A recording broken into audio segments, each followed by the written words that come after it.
నమస్కారం. ఉత్తరప్రదేశ్లో యోగి ఆదిత్యనాథ్ ముఖ్యమంత్రి కాకముందు ఎలా ఉండేది, ఇప్పుడు ఎలా ఉంది? యోగి ఆదిత్యనాథ్ ముఖ్యమంత్రిగా ప్రమాణ స్వీకారం చేసిన తర్వాత ఆ రాష్ట్రంలో గోండాలు, రౌడీలు, కబ్జాకోరులు, రేపిస్టులు చెల్లాచెదురైపోయి తప్పు చేయాలంటే వణికిపోయే పరిస్థితిలో నేడు యూపీ ఉంది.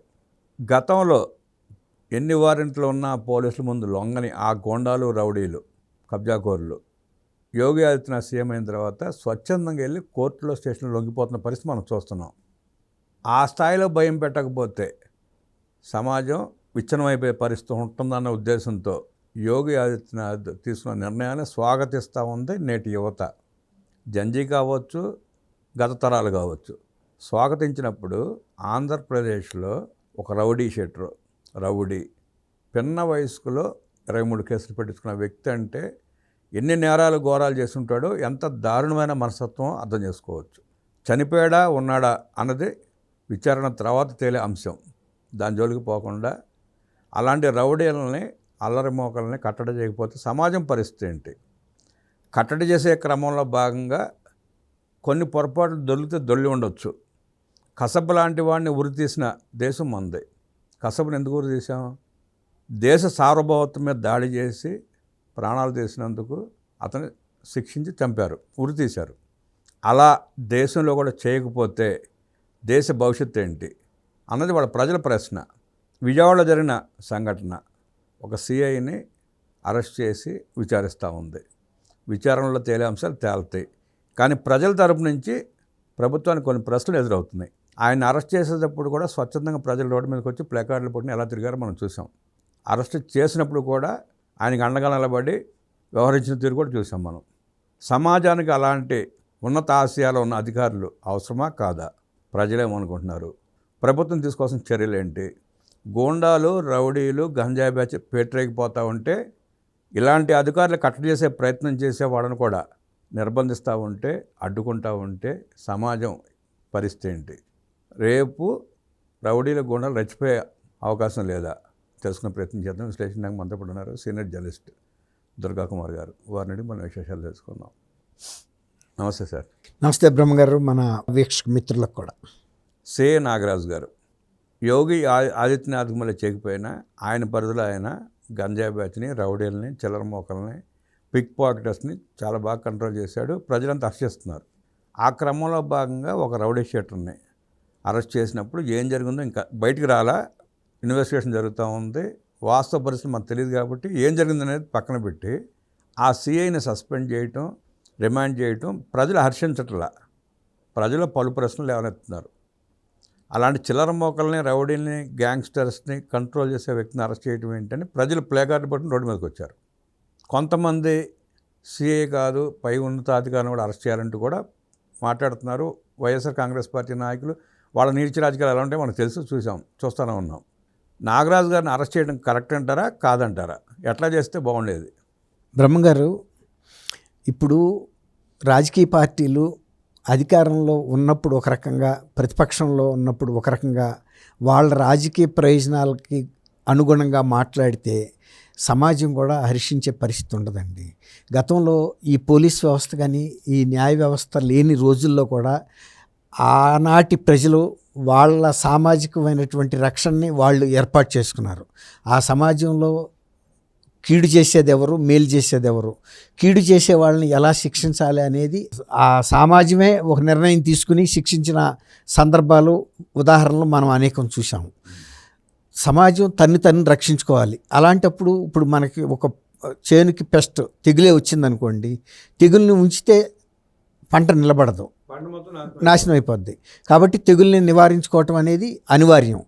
అట్లాగే సమాజంలో భారతం టైం నుంచి కూడా మీరు చూడండి, ఎప్పుడైతే చెడు పుట్టిందో అప్పుడు ఆ చెడుని అణిచివేయటానికి కూడా ఆ శ్రీకృష్ణుడు లాంటి వ్యక్తులు వచ్చి ఆ సమాజాలని ఉద్ధరించిన సందర్భాలు మనం చూసాం. శ్రీకృష్ణుడే అక్కర్లేదు, ప్రతి ఊళ్ళో కూడా మన ఊరి పాండవులు అని ఒక సినిమా కూడా వచ్చింది.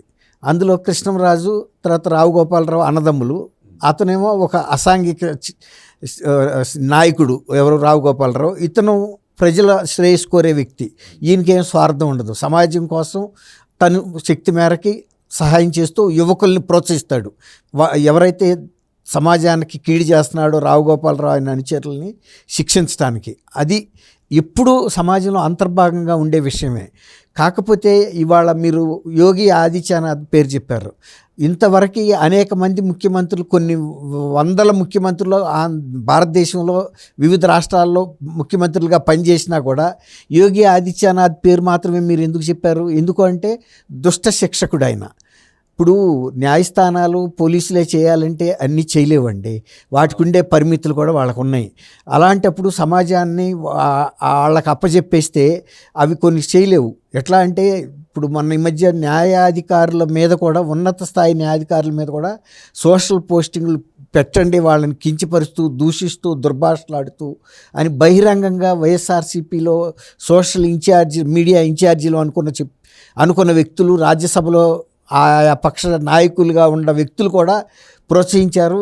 గతంలో ముఖ్యమంత్రిగా ఉన్న జగన్మోహన్ రెడ్డి గారు కూడా తన సొంత పోలీస్ అధికారులను పంపి తనకి గిట్టని వ్యక్తుల్ని కిడ్నాపులు చేయించి కూడా అనేక నేరాలు చేశాడు పోలీస్ యూనిఫామ్లను ఉపయోగించి. అట్లాంటి పరిస్థితులు చూసిన తర్వాత ఇవాళ సమాజంలో ఒక చట్టం పట్ల, న్యాయం పట్ల గౌరవం లేనేది లేదు. ఇప్పుడు మీరు చెప్పారు సాయి కృష్ణ అనే ఒక వ్యక్తి 25 సంవత్సరాల్లో ఒక మైనర్ బాలికని మానభంగం చేయటంతో పాటు అనేక హత్య లేకపోతే ఇతర అనేక భారీ అంటే ఘోరమైనటువంటి నేరాలు చేసిన వ్యక్తి ఇవాళ విజయవాడ లాంటి సమాజంని కాపాడాలి, అటువంటి నగరాన్ని కాపాడాలి అంటే నిజంగా కనుక వీళ్ళని కనుక తీసుకెళ్ళి స్టేషన్లో అరెస్ట్ చేసి కోర్టులకు ఇస్తే రెండో రోజుకి బెయిల్ వస్తే మళ్ళీ వాళ్ళు అదే ప్రదేశాల్లో వాళ్ళ దుష్కార్యాలు కొనసాగిస్తున్నారు. అటువంటప్పుడు అది పోలీస్ అధికారులు కొంత కఠినంగా కూడా వ్యవహరించాల్సి వస్తుంది. ఇప్పుడు సినిమాల్లో కూడా మనం చూస్తూ ఉంటాం, ఏ పోలీస్ అధికారి అయితే కఠినంగా వ్యవహరించి అనేక దుర్మార్గమైనటువంటి వాళ్ళ మీద గట్టి చర్య తీసుకుంటే అక్కడ హీరో అంటున్నాం. ఇప్పుడు విజయ శాంతి లాంటి వాళ్ళు ఒక మహిళా పోలీస్ అధికారిగా ఆమె ఎంత ఉన్నతమైనటువంటి క్యారెక్టర్లు చేసి ఇటువంటి శక్తుల్ని కఠినంగా శిక్షించితే తెర మీదేమో మనం చప్పట్లు కొడుతున్నాం, సమాజంలో చేస్తే వాళ్ళని అరెస్ట్ చేసి జైళ్ళల్లో పెడుతున్నాం. అంటే నేను సంబంధించవట్లేదు, కానీ కొన్నిసార్లు పోలీసు ఉన్నత న్యాయమూర్తులు కూడా ఏం చెప్పారు, మా మీద మీరు సోషల్ పోస్టులు పెట్టిన సంగతి మాకు తెలీదా, మీకు మేము ఎట్లా ముందస్తు బెయిల్ ఇస్తామని వచ్చారని కూడా ఉన్నత న్యాయస్థానంలో న్యాయమూర్తులు కూడా కొంతమంది వైఎస్ఆర్సీపీ నాయకుల్ని ముఖం మీద అడిగారు. ఏ ముఖంతో వచ్చారు మీరు, ఏ ధైర్యంతో ఇక్కడ దాకా వచ్చారు, ఇవ్వటం సాధ్యం కాదు అని. అట్లాంటి వ్యవస్థలను ఇప్పుడు మీరు కసబ్ గురించి కూడా చెప్పారు. నిజానికి కసబ్ని భారతదేశం కాబట్టి అన్ని రోజులు ఉంచి అతను పోషించింది, కానీ ఒక సార్వభౌమాధికారాన్ని ధిక్కరించి దాన్ని కూలగొట్టడానికి వచ్చిన వ్యక్తిని అన్ని రోజులు మర్యాద చేసి ఉంచాల్సిన అవసరం లేదు. ఆఖరికి అతను బిర్యానీ కూడా నాకు పెట్టండి అని పోలీసుల్ని డిమాండ్ చేసే పరిస్థితికి వచ్చింది, ఏది చట్టం అమలు చేస్తే. అదే ఆ రోజునే వాడిని ఆ పని అయిపోయిన తర్వాత ఎన్కౌంటర్ చేసేస్తే దేశం మీద భారం తగ్గేది కదండి. అట్లాంటి ఇప్పుడు సార్వభౌమాధికారాన్ని దెబ్బతీయడానికి బయట నుంచి వచ్చిన వ్యక్తి ఎంత ప్రమాదమో, మన సమాజం మీద దాడి చేస్తున్న, మన సమాజంలో పుట్టి పెరిగి మన సమాజంలో ఉన్న వ్యక్తులు కూడా అంతకన్నా కీడు చేసినట్టే కదా. ఇప్పుడు అది చిన్న విషయం కాదు కదండి. బయట నుంచి వ్యక్తి వచ్చితే వాడు కనీసం ఒక స్పొరాడిక్గా చేశాడు ఏది ఆ గన్ ఫైరింగ్ అనేది, కానీ ఇతను నిరంతరం చేసుకుంటూ వస్తున్నాడు సమాజం మీద నేరాలు. అది వృద్ధురాల మీద చేస్తాడా అత్యాచారం, మైనర్ బాలిక మీద చేస్తాడా, ఎవరిని చంపుతాడో ఎవరిని ఏం చేస్తాడో తెలీదు. అంటే ఈ సమాజంలో ఉన్న ఈ ఆటం బాంబుల్ని ఏరేయాలి కదండి. ఇప్పుడు ఇరాన్ దగ్గర జలసంధిలో కూడా ల్యాండ్ మైన్స్ని తీసేస్తున్నారు కదా సేఫ్గా. అట్లాగే హార్ముజ్ జలసంధిలో, అలాగే కొన్ని దేశాల్లో యుద్ధాలు జరిగినప్పుడు ఆ టైంలో పెట్టినటువంటి ఈ ల్యాండ్ మైన్స్ని తీసేస్తారు. అట్లాగే సమాజంలో ఉండేటువంటి ఇటువంటి నేర చరిత్ర, నేర ప్రవృత్తి కలిగిన వ్యక్తుల మీద కఠినంగా సమాజమైనా వ్యవహరించాలి, ప్రభుత్వ వ్యవస్థలైనా వ్యవహరించాలి. అటువంటి సమయాల్లో ఒక్కోసారి కొంచెం ఇప్పుడు ఒక మనిషి ఒక నేరం చేశాడంటే 10 మంది కూడిన తర్వాత తల ఒక దెబ్బ వేస్తారు కదండి. వాడు చేయరాని పని చేసినప్పుడు, ఘోరమైన పని, ఒక్కోసారి చచ్చిపోవచ్చు కూడా. కానీ చచ్చిపోతే మాత్రం ఏం ప్రమాదం ఉంది? ఇప్పుడు వాడు బతికుంటే ఇంకా కొన్ని నేరాలు చేస్తూనే ఉంటాడు. 25 ఏళ్ళకి 23 ఏళ్ళు చేశాడంటే వాడు ఇంకా ముదిరిపోయిన తర్వాత, తొండ ముదిరి ఊసర వెళ్ళయిన తర్వాత ఎంతైనా జరుగుతాయి నేరాలు. కాబట్టి ఇవాళ ఆ అధికారి మొన్న మధ్య చంద్రబాబు నాయుడు గారు కూడా చెప్పాడు, ఎవరన్నా గనక ఇటువంటి అత్యాచారాలు చేస్తే అదే అతను ఆఖరి రోజుగా భావించి ఆ భయం సృష్టించాలి అని కూడా అన్నారు. అది ఒకరి కోర్టుల దగ్గరికి వెళ్తే అటువంటి భయం రాదు. ఎప్పుడైతే అతను అత్యాచారం చేశాడో అక్కడున్న సమాజం అన్నా చర్య తీసుకోవాలి. లేదు పోలీసుల దృష్టికి వచ్చినప్పుడన్నా అతని మీద కఠినంగా వ్యవహరించి, అంటే గట్టి మానసికంగా కూడా కాకుండా భౌతికంగా కూడా వాడికి ఆ నొప్పి తెలవాలి. మనం కనుక ఇట్లాంటి పని చేస్తే మనకి ఇలాంటి శిక్ష పడుతుందని. ఉత్తరప్రదేశ్లో మీరు చెప్పారు, అసలు అక్కడ శాంతి భద్రత అనేది లేదు, ప్రాణానికి రక్షణ అనేది లేదండి. కొంతమంది ఎంపీ లాంటి వ్యక్తులు కూడా అటువంటి ల్యాండ్ గ్రాబింగ్లు కానీ, ఆఖరికి పోలీసులు కూడా 10-12 మందిని ఒక గ్యాంగ్స్టర్ ఇంటికి వెళ్తే అతను ఎన్కౌంటర్ చేశాడు పోలీసుల్ని. అట్లాంటప్పుడు పోలీసుల వ్యవస్థని, ప్రభుత్వాన్ని ఎన్కౌంటర్ చేసినట్టే పోలీసులు ఎవరు? ప్రభుత్వ ప్రతినిధులు, శాంతి భద్రతలను అమలు చేయాల్సిన వ్యక్తులు. వాళ్ళని ఎన్కౌంటర్ చేసిన తర్వాత అటువంటి గ్యాంగ్స్టర్స్ని కాపాడాల్సిన అవసరం ఏముంది? అంతకన్నా కూడా కఠినంగా ఎన్కౌంటర్లు చేయాల్సిన పరిస్థితి ఉంటుంది.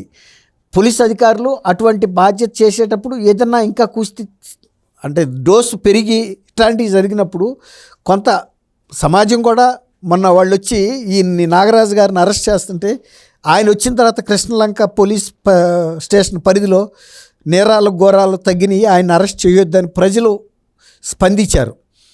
అట్లాగే ఇప్పుడు ప్రభుత్వం మీద ప్రతిపక్షంగా ఉన్న వైఎస్ఆర్సీపీ గతంలో అధికారంలో ఉన్న పార్టీయే కదా, ఆ రోజున శాంతి భద్రతలు కాపాడాల్సిన బాధ్యత వాళ్ళకు కూడా ఉంది. కాకపోతే వాళ్ళు ప్రోత్సహించారు. ఎందుకంటే ఆనాటి ముఖ్యమంత్రి మీదే కొన్ని డజన్ల కేసులు ఉన్నాయి, దేశంలోనే అత్యధికమైన కేసులు. ఇప్పుడు యోగి ఆదిత్యనాథ్ గారు ఉన్నాడు, యోగి ఆదిత్యనాథ్ గారికి ఏమి ఆర్థిక ప్రయోజనాలు లేవు, లేకపోతే అది క్విడ్ ప్రోకో లాంటి కేసులో మనీ లాండరింగ్లో లేవు, తర్వాత సంపాదించుకోవాలన్న ఆశ లేదు. వాళ్ళ కుటుంబ సభ్యులు కూడా ఇవాళకి సాదాసీదా జీవితం గడుపుతున్నారు, ఆయన కూడా అంతే. కాబట్టి ఆయనకి ప్రజల శ్రేయస్సు ముఖ్యం. ఉత్తరప్రదేశ్లో చాలా ఈ గ్యాంగ్స్టర్స్ వలన ప్రభుత్వానికే ఒక ఛాలెంజ్ విసురుతున్నారు, సమాజానికి ఒక ఛాలెంజ్ విసురుతున్నారు. అందుకే అటువంటి గ్యాంగ్స్టర్స్ ఇళ్ళు కూడా కూల్చేసేయమన్నారు, నిర్దాక్షిణ్యంగా కూల్చేయించారు. తర్వాత ఇట్లాంటి క్రైమ్స్ చేసినప్పుడు వాడిని అక్కడి నుంచి తీసుకొచ్చే ఉజ్జయినిలో కూడా ఒకటి ఇట్లాగే పారిపోయి ఒక టెంపుల్లో దొరికితే తీసుకొస్తా ఉండగానే మధ్యలోనే ఒక ఎన్కౌంటర్లో అతను చనిపోయాడు. చనిపోయినందుకు ఉత్తరప్రదేశ్ ప్రజలు శ్లాఘించారు తప్ప వాళ్ళేం బాధపడలేదు, ఇది ఎందుకు జరిగిందని అడగలేదు. ఎందుకంటే వాడు సమాజంలో తిరిగాడు గనక వస్తే వాడు వేధించేది ప్రజల ఆస్తుల్ని లూటీ చేయటం, ప్రజల మానాన్ని లూటీ చేయటం, ప్రజల ఆత్మగౌరవాన్ని లూటీ చేయటం, శాంతి భద్రతలు లేకుండా చేయటం, ఇన్ని చేస్తున్న వ్యక్తుల్ని ఎందుకు క్షమించాలి సమాజం? మిగిలిన వాళ్ళు 99 మంది చట్టాన్ని గౌరవించి చట్టానికి లోబడి బతుకుతున్నారండి. ఆ ఒక్కడు ఎవడైతే తల ఎగరేశాడో వాడు వీళ్ళందరి మీద కింగ్లాగా అయ్యాడు. అంటారు కదా, మొండివాడు రాజు కన్నా ఎక్కువ అని. ఇప్పుడు ఆ మొండివాడు సమాజాన్ని రూల్ చేసి సమాజాన్ని దోపిడీ చేస్తుంటే సహిస్తా కూర్చోవాలి 99 మంది. అదే విజయవాడలో ఇప్పుడు ఒక ప్రశ్న వచ్చింది, నాగరాజు చేసింది తప్ప రైటా అనే ఒక ప్రశ్న విజయవాడ సమాజంలో జరుగుతుంది. అటువంటి ఇప్పుడు నాగరాజును కనుక ఇటువంటి కేసులో పెట్టి అతన్ని శిక్షించి ఏదైనా చేస్తే ఇతర పోలీసు అధికారులు రేపు నేరస్తులు వస్తే రెడ్ కార్పెట్ పరిచి హాయిగా కూర్చోబెట్టి మంచినీళ్ళు ఇచ్చి అయ్యా మీకు ఏం కావాలో అని చూసి పంపిస్తుంటే 2 రోజుల్లో న్యాయస్థానాల్లో డిఫాల్ట్ బెయిల్స్ వస్తాయి. ఎందుకంటే న్యాయస్థానంలో బెయిల్ రాకుండా ఉండే సమస్య ఏం లేదు. ఎంత పెద్ద కేసు అయినా ఇవాళకి బెయిల్ రాకుండా ఎవడన్నా ఉన్నాడు? ఇప్పుడు జగన్మోహన్ రెడ్డి గారు 16 నెలలు జైలు తర్వాత ఆర్థిక ఉగ్రవాది, ఆర్థిక ఉగ్రవాది కూడా బెయిల్ వచ్చింది కదా. ఎవరికి రాదు? ఒక మర్డర్ చేస్తే 4 మర్డర్లు చేస్తే 10 మంది మర్డర్ చేసినా అదే బెయిల్ వస్తుంది. బెయిల్ వచ్చిన తర్వాత బయటకు వచ్చి ఆడు రామ్ భజన్ చేస్తాడా? ఇంతే కదా అనుకుంటాడు, అంతే కదా అనుకుంటాడు. ముదిరిపోయి వస్తాడు. ప్రతిసారి ఒక కేసులో వెళ్ళి వచ్చాడంటే ముదిరిపోతాడు. జనం కూడా భయపడి బతకాల్సి వస్తుంది. ఇవాళ కృష్ణలంక ప్రజలకు ఒక రిలీఫ్ వచ్చింది. కానీ ఈ రూపంలో ఇప్పుడు అతను ఉన్నాడా లేడా, అతన్ని చంపారా చంపలేదా, చంపటం మంచిదాన్ని చెప్పట్లేదు. కానీ కఠినంగా వ్యవహరించాల్సిన పరిస్థితి అయితే ఉంటుంది. ఒక్కోసారి న్యాయస్థానాలు కూడా వాళ్ళకుండా పరిమితుల లోపలే చేయాలి తప్ప అంతకు మించి. నిన్న నాగరాజు గారిని అరెస్ట్ చేయగానే మళ్ళీ గంజా బ్యాచ్ పేటరేగిపోయి కానిస్టేబుల్ చెయ్యరు కొట్టారు. కొడతారండి. నేను విజయవాడ చదివానండి. విజయవాడ నాకు తెలిసిన టౌన్ని కాబట్టే చెబుతున్నా. చాలా దుర్మార్గమైనటువంటి నేరాలు చేస్తారు అక్కడ. అటువంటి బ్యాచ్లు ఉన్నాయి అక్కడ, మొదటి నుంచి ఉన్నాయి. వాటిని పోలీస్ అధికారులు కూడా, తెలంగాణ పోలీస్ అధికారులకి ఆంధ్ర పోలీస్ అధికారికి ఒక తేడా ఏంటంటే, తెలంగాణలో సమాజం కూడా వేరండి. తెలంగాణలో కనుక ఏదైనా రేప్ కేసెస్ ఇలాంటి దారుణమైన కేసులు చేస్తే ఆ సమాజమే ఆ పోలీసుల్ని ప్రేరేపిస్తుంది, వద్దు వీడిని మీరు ఎలిమినేట్ చేయమంటుంది. ఎలిమినేట్ చేసిన తర్వాత సంతోషిస్తారు తప్ప దాని మీద రాజకీయ పార్టీలు, ప్రతిపక్ష పార్టీలు కూడా వాటిని ఇష్యూ చెయ్యు. ఎందుకంటే ఎవరికైనా రేపు తలనొప్పి.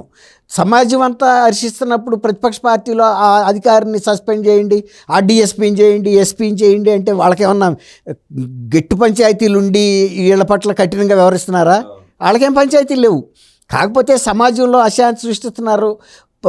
మైనర్ బాలికలను కూడా కిడ్నాప్ చేసి వాళ్ళు బలవంత చేయటమే కాకుండా గ్యాంగ్ రేపులు చేయిస్తున్నారు అటువంటి దుర్మార్గుల చేత. ఇది ప్రజల్లో ఒక భయభ్రాంతులు కల్పిస్తుంది. కఠినంగా వ్యవహరించాలనే భావన తప్ప వ్యక్తిగతంగా వాళ్ళకి ఏముంటుందండి? ఎందుకు ఉండాలి? వాళ్ళ ఉద్యోగం వాళ్ళు చేసుకుని వెళ్ళిపోతే ఎవరికేమిటి అవసరం? ఇప్పుడు ఒక ఎస్ఐ పోలీస్ స్టేషన్ లిమిట్స్లో సపోజ్ క్రైమ్స్ ఒక వ్యక్తి నిరంతరంగా చేసుకుంటూ వెళ్తున్నాడు, నిరాఘాటంగా చేసుకుంటూ వెళ్తున్నాడు. ఎవడన్నా ఎస్ఐ ఇంటికి వచ్చేవండి పలానాడు నిరాటంకంగా చేస్తున్నాడు, మీరు ఎందుకు చర్య తీసుకోలేదని అడుగుతారా? మా చట్టం ప్రకారం తీసుకుంటాం అయ్యా, అతను చేసినాడు అరెస్ట్ చేస్తాం, తీసుకెళ్తాం, కోర్టులో పెడతాం, వాడు బెయిల్ తీసుకున్నాడు వచ్చాడు. బెయిల్ ఇచ్చిన తర్వాత మేమెవరిని మళ్ళీ ఇంకోటి చేశారాక మేము అతను అరెస్ట్ చేయలేమని చెబుతారు కదా. అట్లాంటి ఆడు కొంతమంది ఇట్లాంటి మానభంగాలు జరిగినప్పుడు అన్ని పోలీస్ స్టేషన్ దాకా వస్తాయండి. అనేక మంది జరిగింది ఇంకా పోలీస్ స్టేషన్కి వెళ్తే ఇంకా అబాస్పాలు అవుతాం, భవిష్యత్తు పాడైపోద్ది, కుటుంబ మర్యాదలు పోతాయని అనేక మంది మౌనంగా రోధిస్తున్న వాళ్ళు అంతమంది ఉన్నారు. ఉత్తరప్రదేశ్ ఉన్నారు. ఇప్పుడు ఉత్తరప్రదేశ్లో యోగి ఆదిత్యనాథ్ని ఎంతమంది దేవుళ్ళలాగా కొలుస్తున్నారంటే అటువంటి వాళ్ళందరినీ కూడా మీరు చెప్పారు. అయితే కోర్టుల కన్నా లొంగిపోతున్నారు, పోలీస్ స్టేషన్లకు లొంగిపోతున్నారు, లేకపోతే ఉత్తరప్రదేశ్ వదిలిపెట్టి వెళ్ళిపోతున్నారు. ఆయన అదే చెప్పాడు, మీరు కనుక ఇటువంటి నేరాలు ఇంకా ఇక్కడ కంటిన్యూ చేయదలుచుకునేటట్టుంటే ఇక్కడ ఉండొద్దు, ఇతర రాష్ట్రాలకు వెళ్ళిపోండి. లేదు ఇక్కడే ఉండి కనుక మీరు ఇవన్నీ చేస్తామంటే మీ ప్రాణాలకు నా హామీ లేదు అని చెప్పాడు. అంతే కదా. అది వాళ్ళు అర్థం చేసుకున్నారు. ఏ స్థాయిలో ఎట్లా ఉండాలో ఉంటున్నారు. ముఖ్యమంత్రులు కూడా మరి ఇవాళ ఇంతమంది ముఖ్యమంత్రుల్లో యోగి ఆదిత్యనాథ్ నిజంగా ఆయన ఒక యోగి. నిజంగా ఆయన కాషాయ బట్టలు కట్టుకుంటాడు, ఆయనకి దేని మీద లేదు. ప్రజల కోసం ఆయన ముఖ్యమంత్రి చేశారు కాబట్టి ప్రజలకు ఏ కష్టం ఉందో అది నివారించబట్టే ఇవాళ ఆయన ఒక దేవుడిలాగా చూస్తున్నారు. ఇప్పుడు నాగరాజు గారిది కూడా ఇది కనుక నిజంగా కనుక ఆయన్ని చట్టం ముందు పెట్టి కనుక శిక్షిస్తే విజయవాడలోనే కాదు ఏ పోలీస్ అధికారి కూడా ఈ నేరస్తుల పట్ల వాళ్ళకి ఎంత బాధ్యత ఉందో అరెస్ట్ చేసి తీసుకెళ్ళి గౌరవంగా స్టేషన్లో కోర్టులో నుంచోబెడతారు. కోర్టులో బెయిల్ ఇవ్వగానే బయటకు వస్తారండి. అప్పుడు విజయవాడ పరిస్థితి ఏంటనేది మీరు కాదు మన సమాజం కూడా ఆలోచించుకోవాలి. ప్రజలు కూడా ఇటువంటి జరిగినప్పుడు వాళ్ళ అభిప్రాయాలను బయటకు వచ్చి చెప్పాల్సిన అవసరం కూడా ఉంది. మనం వచ్చి చెప్పారు, చెప్పలేదని నేను అంటలేదు, కానీ ఇంకా కొంచెం పెద్ద గొంతుతో చెప్పాలి. ఉత్తరప్రదేశ్ ప్రజలు కనుక వాళ్ళ బాధలు యోగి ఆదిత్యనాథ్కి ఎట్లా వినిపించేటట్టు చెప్పారో, అయ్యా నువ్వు ఏదైనా చెయ్యి మమ్మల్ని వీటి నుంచి విముక్తి చేయమన్నారు కాబట్టి ఆయన కూడా అంత చొరవ తీసుకుని ఏ రాజకీయ పార్టీ కూడా ఇవాళ ఎందుకు యూపీలో మాట్లాడలేదంటే అది సామాజిక బాధ్యత అంతే తప్ప రాజకీయ లబ్ధి కోసం అయితే వాళ్ళు కూడా మాట్లాడచ్చు. కానీ వాళ్ళు కూడా చూశారు, ఇంతకుముందు చూశారు. కానీ ఇక్కడ సామాజిక బాధ్యత వదిలిపెట్టి వైఎస్ఆర్ కాంగ్రెస్ పార్టీ కొంతమంది నాయకులు చిల్లర మాటలు, చిల్లర వ్యవహారాలు, చిల్లర రాజకీయాలు, చిల్లర వ్యక్తుల కోసం చిల్లర రాజకీయాలు చేస్తా సమాజాన్ని భ్రష్టు పట్టించే ప్రయత్నం చేస్తున్నారు. వీళ్ళు వాళ్ళకి సమాజం మీద బాధ్యత లేదన్న విషయం ప్రజలు గుర్తించలేదా?